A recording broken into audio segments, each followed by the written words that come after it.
А теперь мы предлагаем состязание пещерных людей. У нас с вами есть добыча. Мамонт. Идем все к мамонту. И у нас есть копья.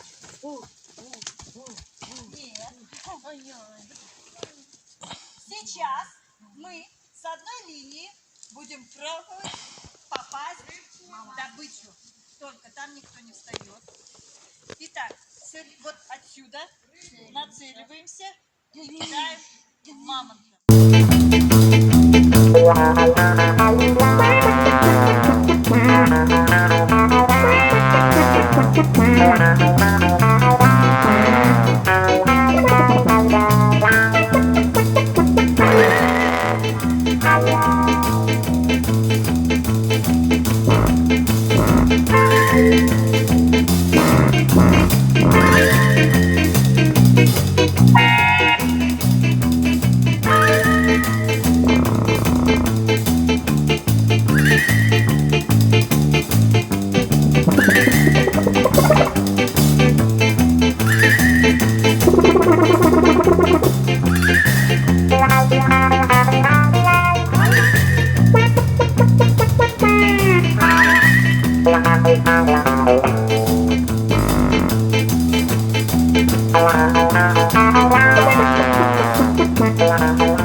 Задание. Кто больше в руках принесет шишек на время? Только в руках. Поехали!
Есть победитель, это Ильнас, у него самые большие руки.